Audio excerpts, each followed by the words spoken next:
review and approve the minutes of the meeting from September 14th, 2017. May I have a motion to approve the minutes from the meeting of September 14th, 2017? A second? Second. Any discussions? All in favor, say aye. Aye. The motion is hearing, all those opposed, hearing none, the motion is approved. I want to welcome the University Advisory Committee.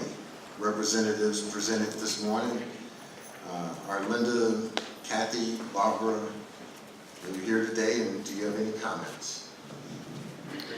Yes, we are here today, and we would like to make some comments. I'm Barbara Andre, and I'm the president of the Operating Staff Council.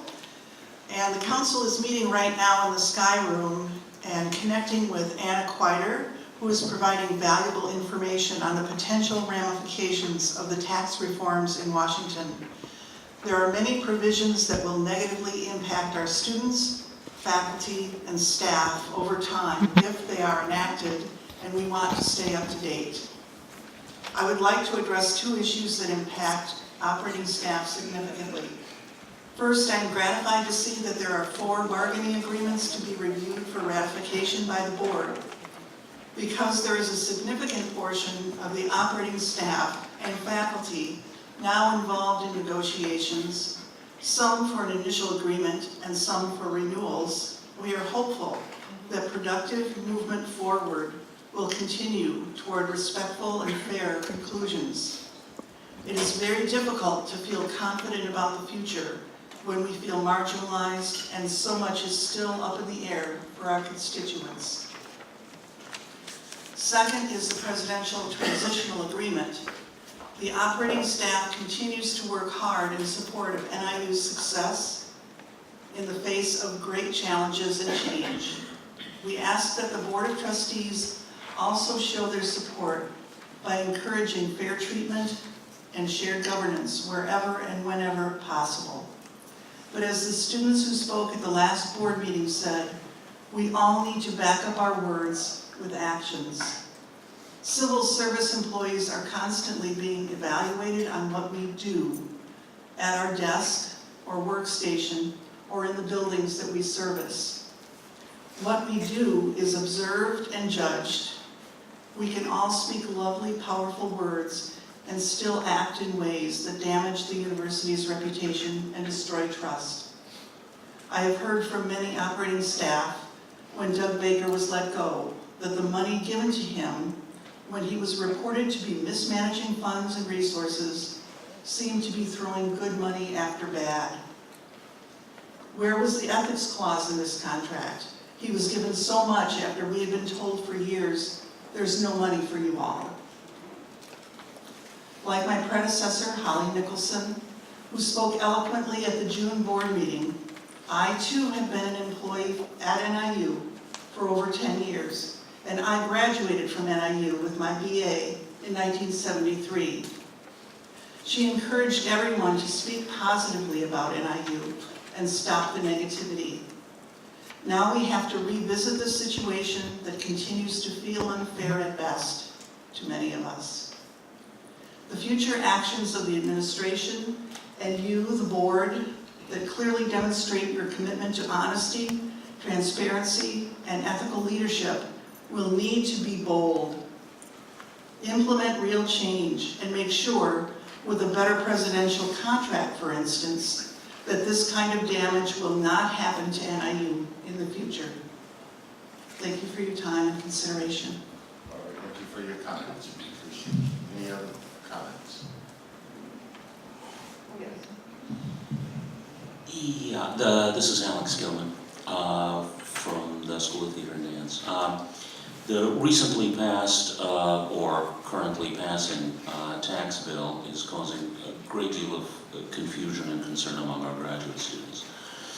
The concomitant noise in the press has never made the distinction between truth and accuracy more clear than it is now. I've been fielding questions from graduate students for the last few days, wondering about what their financial situation would be vis-a-vis possibly taxing their tuition waivers.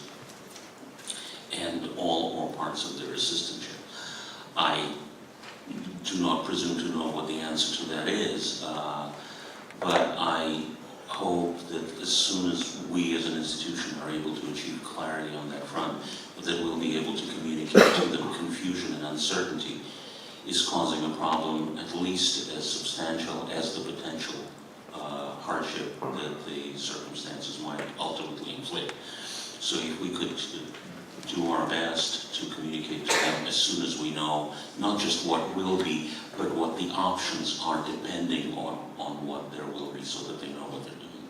I fear some will be making decisions to discontinue their education based on fear and inaccuracy, rather than justifying genuine difficulties that they'll be facing. Thank you. Thank you, Alex. Linda? Yes, good morning. I have a very brief comment regarding the discussion today on former President Baker's resignation. It is unfortunate, in my opinion, that the board is being asked to address again the conditions of former President Baker's resignation. Some of us would prefer to see certain issues from the past remain in the past, because we are genuinely interested in moving this institution forward. Thank you very much. Have a nice day. Thank you for your comments, Linda. Kathy? No comment. No comments.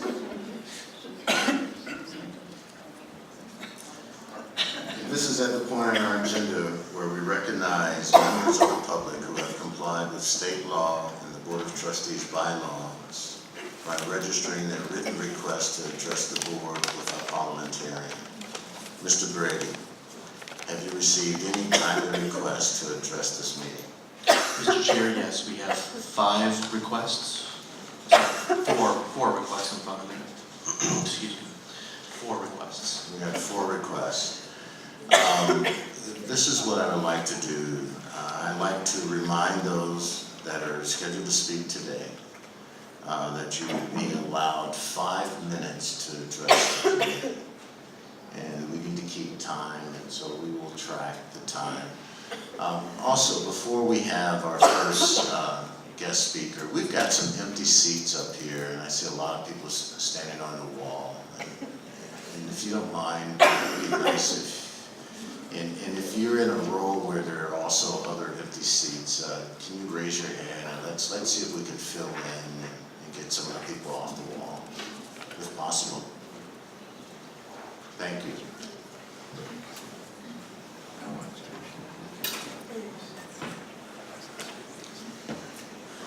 Mr. Brady. Mr. Chair, starting with the packet I've been handed here, we have Charles Philbrick. Do I go to the podium? Please. Thank you. Thanks.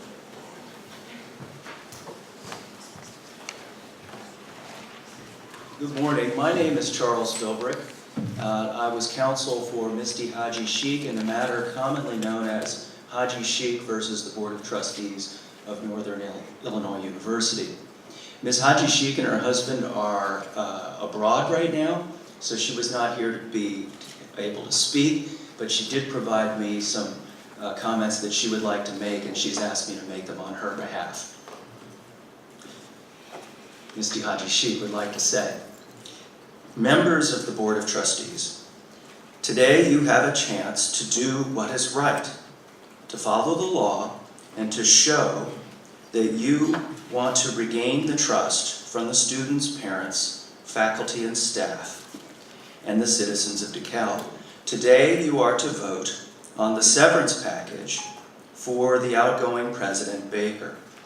You may call it a presidential transition agreement, but he has been gone now for 6 months. You are appointed the Board of Trustees. Let that sink in. Trustees. The word trustee has the word trust in it. We want to believe in you, trust in you, your leadership, but you must be shining citizens. You must be the first to follow the law. You are the ones who must do your homework ask the questions from staff, including your legal advisors, and make sure that you are the ones that the students, staff, faculty, and citizens admire and look to for your leadership. I also hold a position that includes doing homework and being an example. That is why many, many people have reached out to me. These are members of the NIU family, faculty, staff, students, administration. Some of these people who love NIU but won't speak for fear of retaliation. Members of the public, taxpayers, concerned citizens, working and retired, elected officials from throughout the county, those running for office, and even those that do not live in DeKalb County. They speak with one voice. They all say that you, the Board of Trustees, need to listen to them and take the appropriate action. They have all said that they feel that President Baker should be made to give back the money. That anyone, and in this case, Mr. Baker, who's found to have mismanaged $1 million by the Office of Inspector General should have been fired for cause. Didn't Mr. Baker's original contract include a clause that spoke to being able to fire him for cause if he harmed the university? These hardworking people care about NIU. They want you to make things right. As for myself, if you remember, I have spoken to you several times, most recently back in May, and asked you to do the right thing. I spoke to you in June and asked again. I felt that my words fell on deaf ears. I do not know what you were told by your legal advisors, but my lawyer spoke to the press and let you know that you could retake the vote and avoid going to court. I feel that too much time and too much waste has brought us to this point. 6 months later, you are now about to retake that vote. You took the actions that brought us here today. What do I want? I want you to follow the law. I want you to listen to all the people who reached out to me when they didn't feel that they could come to you. I want NIU to be the best it can be. That is why I came to you in the first place. Today, do what is right. Today, when you vote, vote to show that you understand your responsibility as trustees. Vote to show the students that they come first. Vote to improve NIU. Thank you. So Charles, I'd love for you to stay at the podium for a second, and you know, I can't tell you as a lawyer, for you to come up in front of us and tell us to follow the law. You know, and I know you're reading Misty's comment, but we would expect more of you as a lawyer. So there's no one up here as board members not attempting to follow the law. Right? And it's disappointing to have a man that represents the court and the law to come up and make a comment like that. Thank you for your comments. Our next speaker. Mr. John Kraft.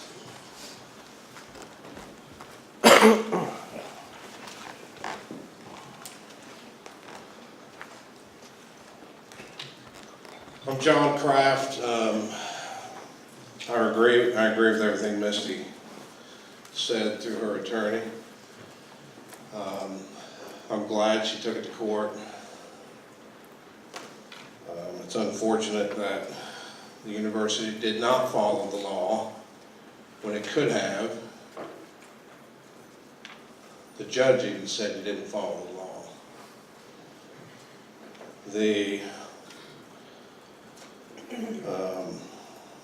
We were in a similar situation down in Clark County with a park board that didn't follow the law. It took 2 years to get that through the courts. I'm surprised this went so fast. But we won, just like Misty won. I find it hard to believe, first of all, that after the scathing report from the OEIG that Dr. Baker was even given the opportunity to resign. He should have just immediately been fired. I really think that report should have been given to the state's attorney for him to look at.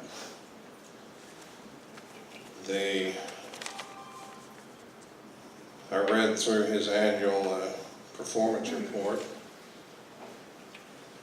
I didn't read through the previous ones, but I'm assuming that they were probably similar, and it did not include any of the flaws that were found in the report from the Executive Inspector General. And it's a shame that he left here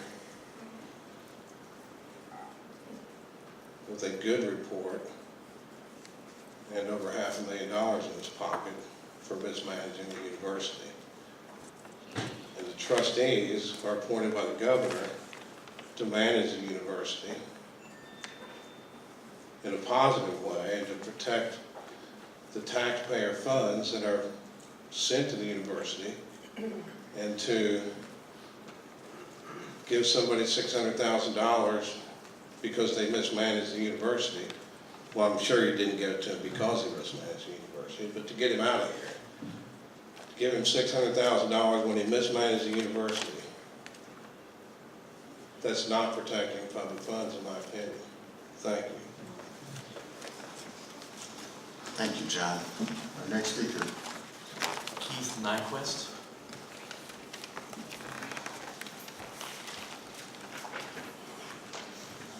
Keith Nyquist. I'm the president of the NIU Instructors Union, also a member of the Department of Management faculty. I would like to address the board and to comment on one of the agenda items, action on the contract with the NIU Instructors Union.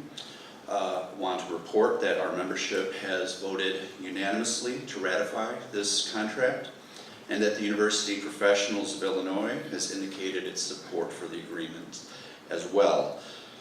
We believe we have a contract that will be easier to administer, will benefit the instructors and NIU as a whole, and we believe that it is a fair agreement.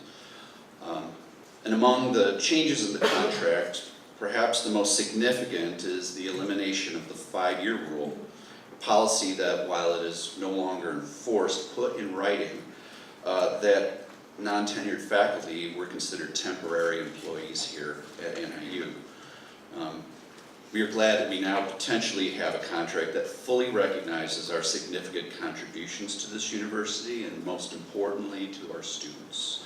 So I respectfully ask for the board to approve this agreement. Thank you for your time. Thank you, Keith. Appreciate it. We've got one more speaker. Yes, Mr. Chair, Virginia Naples.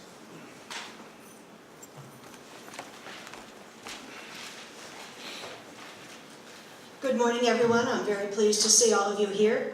I had a prepared set of comments I was going to make, which were fairly brief, but I also just immediately before the meeting started received a series of comments from several of my undergraduate students. They had been asking what was going on with the university and want to be well informed and have been very well informed by many different sources. So with your indulgence, I would just like to read what I just received verbatim.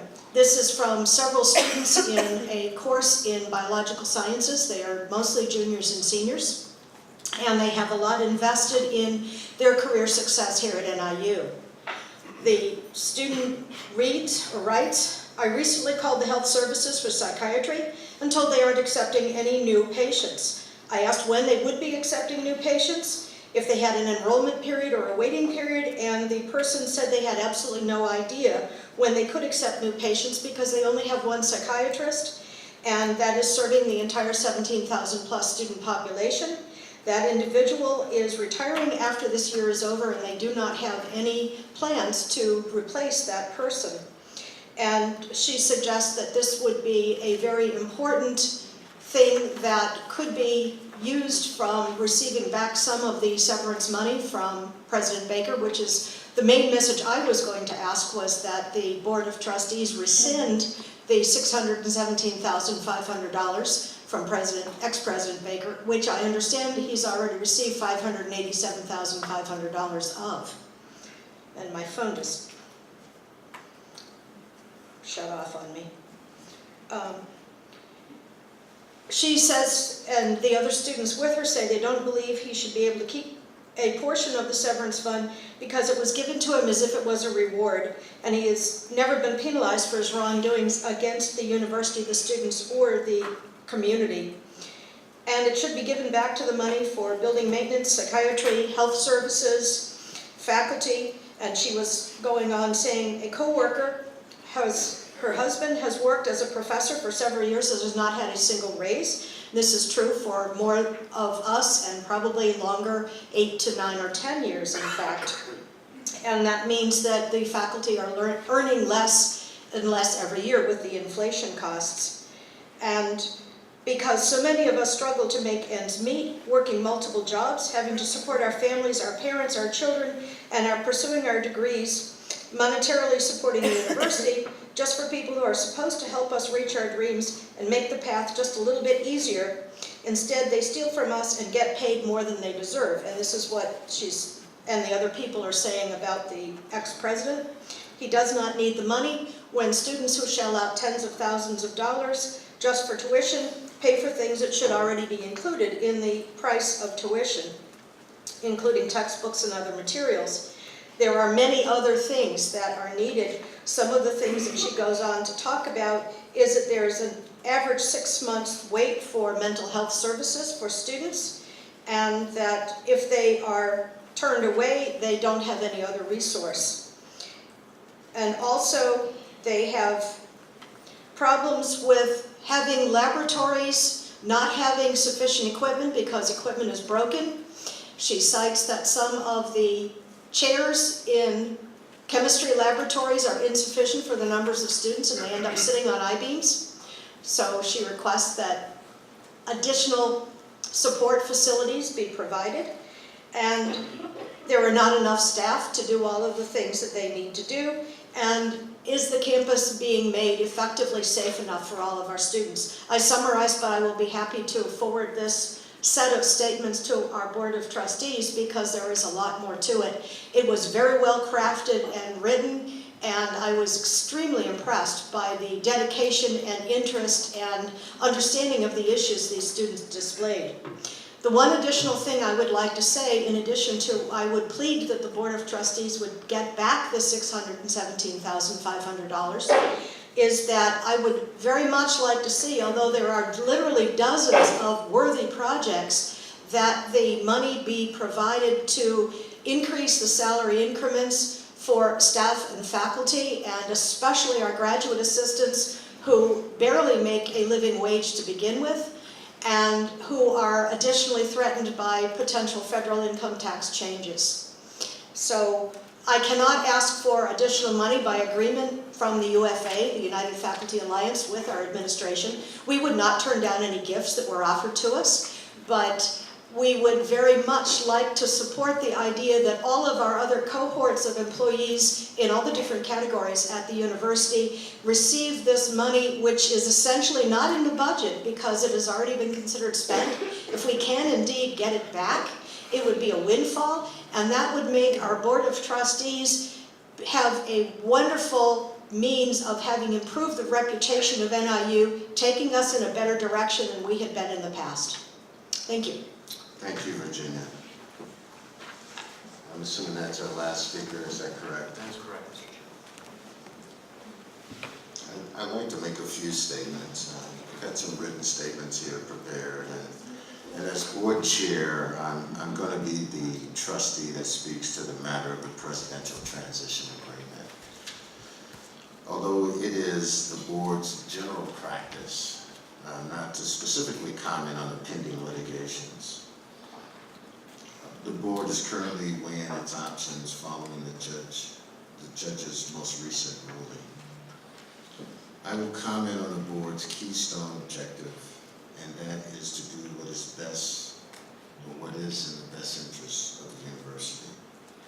The board has a fiduciary responsibility, a fiduciary duty to make the decisions that are informed and reasonable, while being mindful of complying with applicable state statutes and regulations and university policies and procedures. The intent of the Presidential Transition Agreement was to effectuate a clean and swift separation between the university and Dr. Baker in a manner that resolved any and all actual and potential issues between the parties, including but not limited to Dr. Baker's presidency, his tenured position with a $225,000 annual salary, and any claims for deferred compensation and a release of any actual or potential claims against the university by Dr. Baker. There are several points to this agreement that I want to break down and make clear. First, this agreement outlines that Dr. Baker willingly gave up his contractual right to being a tenured faculty member in the College of Business, where he would have been paid $225,000 annually for a number of years. In theory, if he taught for 5 years, he would total $1,125,000 and more than $2.5 million if he taught for 10 years. Instead, he relinquished his tenured appointment for a significantly less amount. Second, and this is critical, the presidential agreement eliminated the risk of potential protracted and expensive litigation brought by Dr. Baker that will have diverted critical time, money, and attention of the university. To be clear, under this agreement, Dr. Baker would not be able to file any future claims for whatever reason against NIU. There is not an easy way to put a financial value on this waiver. But we have seen, and it's in the media today, we have seen multiple scenarios where several here within the state of Illinois and others nationwide, where organizations are having to invest a significant amount of time and pay millions and millions in litigation, let alone in the actual settlement with the former employee. In approving the Presidential Transition Agreement, we made a business decision to act in the best interest of the university, both in the short and long term. We acknowledge that not everyone will agree and do not agree with our actions. But for some, this is an emotional topic. But the challenging decision we have to make as trustees, we will not always be received well by others, and we understand that. After the June board meeting, Misty Hashid filed a lawsuit. The court entered a temporary restraining order restricting the board from taking any further action concerning the transition agreement until the judge ruled in the case, which he recently did. Because of the broad wording, the board was concerned that taking an earlier revote may have violated the judge's order. Now that the judge has ruled in the case, the board is free to retake the vote. Moreover, at all times, the board reasonably and in good faith believed and continues to believe that the university complied with all of the requirements of the Illinois Open Meetings Act, and that the new amendments to the NIU law and its approval by the Presidential Transition Agreement with Dr. Baker. The claim made against the board during the litigation involved a variety of counts. All but one account fouling, the judge ruled in favor of the board. The core complaint that the board violated the new amendment to the Northern Illinois University law concerning presidential agreements. The judge agreed with the board that such amendment do not apply to the presidential transition agreement, and rejected the plaintiff's argument in total as they related to the NIU University law. Other claims made against the board concerned whether or not the board properly conducted a review of the former president performance, and considered that the review and he considered that review when contemplating the presidential transition agreement. The judge agreed with the board that these requirements do not apply to the presidential transition agreement. Other than the judge's limited finding that the board's wording in our agenda was not sufficient for the board to act on the presidential transition agreement at the meeting on June 15th, the judge found that the board complied with the Illinois Opens Meetings Act. The judge found that the board complied with the requirements to post a notice of the board meeting and the requirements to post the proposed agenda for the meeting 48 hours in advance. The judge further held that the board complied with the requirements in the Open Meetings Act to do a public recitation of the items taken action on. All of the judge's final in our favor confirmed the board's analysis of the law at the time we approved the presidential transition agreement as to those issues. Nothing in the judge's ruling indicated the board did not then and does not now have the authority to develop and approve the presidential transition agreement or to conclude within all of its terms and conditions.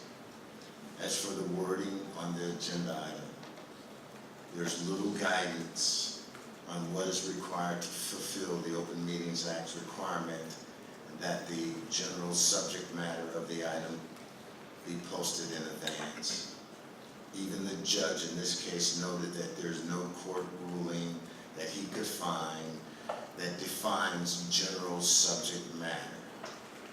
While the judge declined to define what specifically is required to show that the general subject matter that is necessary under the law, the university has now gone well beyond what the Open Meetings Act requires, publishing not just a statement of the subject matter of the action, but a summary of the agreement's main terms, as well as a copy of the agreement itself and the presidential evaluation. All of these items were shared previously with the public in June. It is imperative that the board continues to move forward and focus its attention on long-term health and well-being of the university. We have spent a significant amount of money, time, and energy defending the actions of the board, as well as other allegations. Today, the board will again consider the presidential transition agreement with Dr. Douglas Baker, and I will now recite the agenda item of 8A. We will now move forward with the agenda.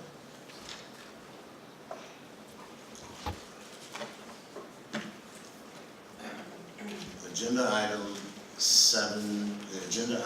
8A.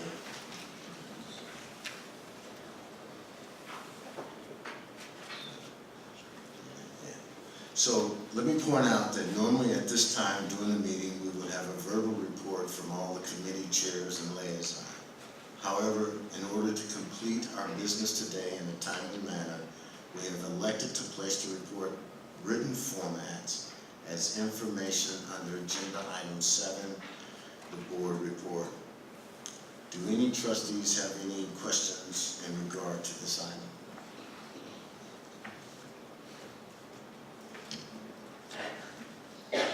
We will now move to the Chair's Report 82, Agenda Item 8A, Presidential Transition Agreement, and I will read the summary of the agreement, and then we will take a vote. The Board of Trustees and Dr. Baker mutually desire to enter into a presidential transition agreement to to reflect Dr. Baker's separation from the university and the applicable resolution of any and all matters concerning Dr. Baker's relationship with the university. The Board of Trustees have received, reviewed, and considered the annual performance of Dr. Baker when contemplating the presidential transition agreement. The following is the nature of the agreement being considered by the Board of Trustees. Other information about the agreement that is intended to inform the public of the business being conducted by the board. Item number A, in exchange for appropriate consideration provided by the board and as described below, Dr. Baker agrees to separate from the university, relinquishing his position as president of Northern Illinois University effective June 30th, 2017. Item number B, upon Dr. Baker's resignation, the Board of Trustees agrees to pay Dr. Baker 1 year of Dr. Baker's base salary in the amount of $450,000 and applicable benefits, less applicable deductions or withholding as required by law and regulations. Item number C, in addition, Dr. Baker agrees to surrender any rights or ability to assume active faculty duties in the College of Business. Under Dr. Baker's employment agreement effective July 1st, 2013, Dr. Baker could elect to assume active faculty duties at a rate of $225,000 per year upon the conclusion of his service as president. In consideration of Dr. Baker's agreement to surrender any active faculty duties right, the Board of Trustees agreed to pay Dr. Baker a one-time lump sum payment of $137,500 less applicable deductions and withholding as required by law and regulations. Item number D, pursuant of Article 9 of the Board of Trustees bylaws, the Board of Trustees agreed to pay Dr. Baker an amount up to but not exceeding $30,000 for Dr. Baker's reasonable unpaid expenses for legal counsels in relation to his services to the university.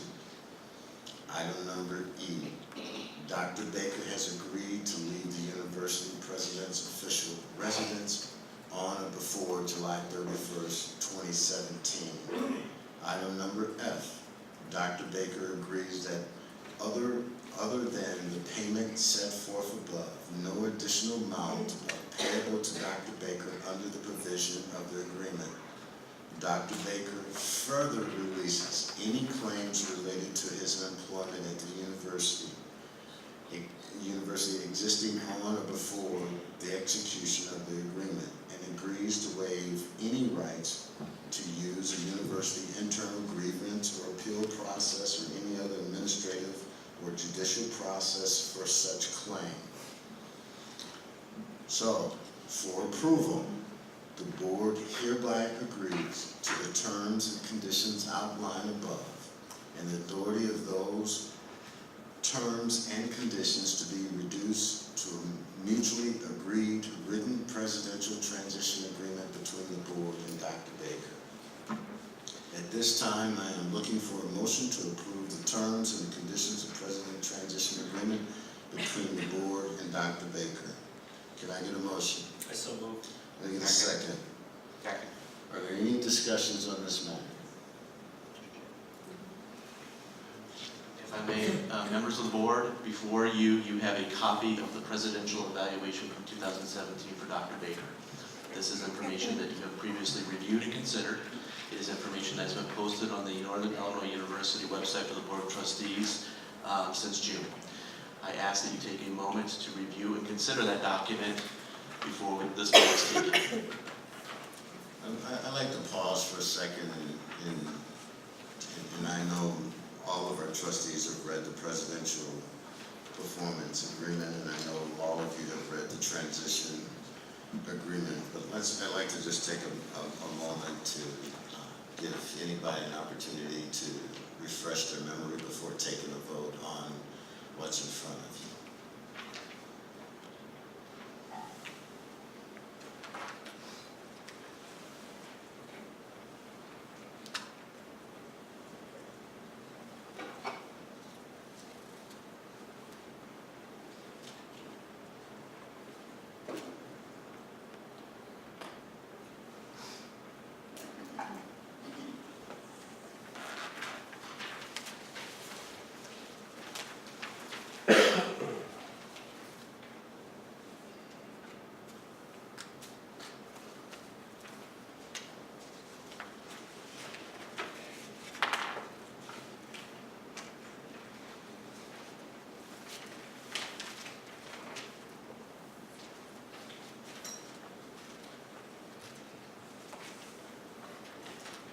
All right, at this time,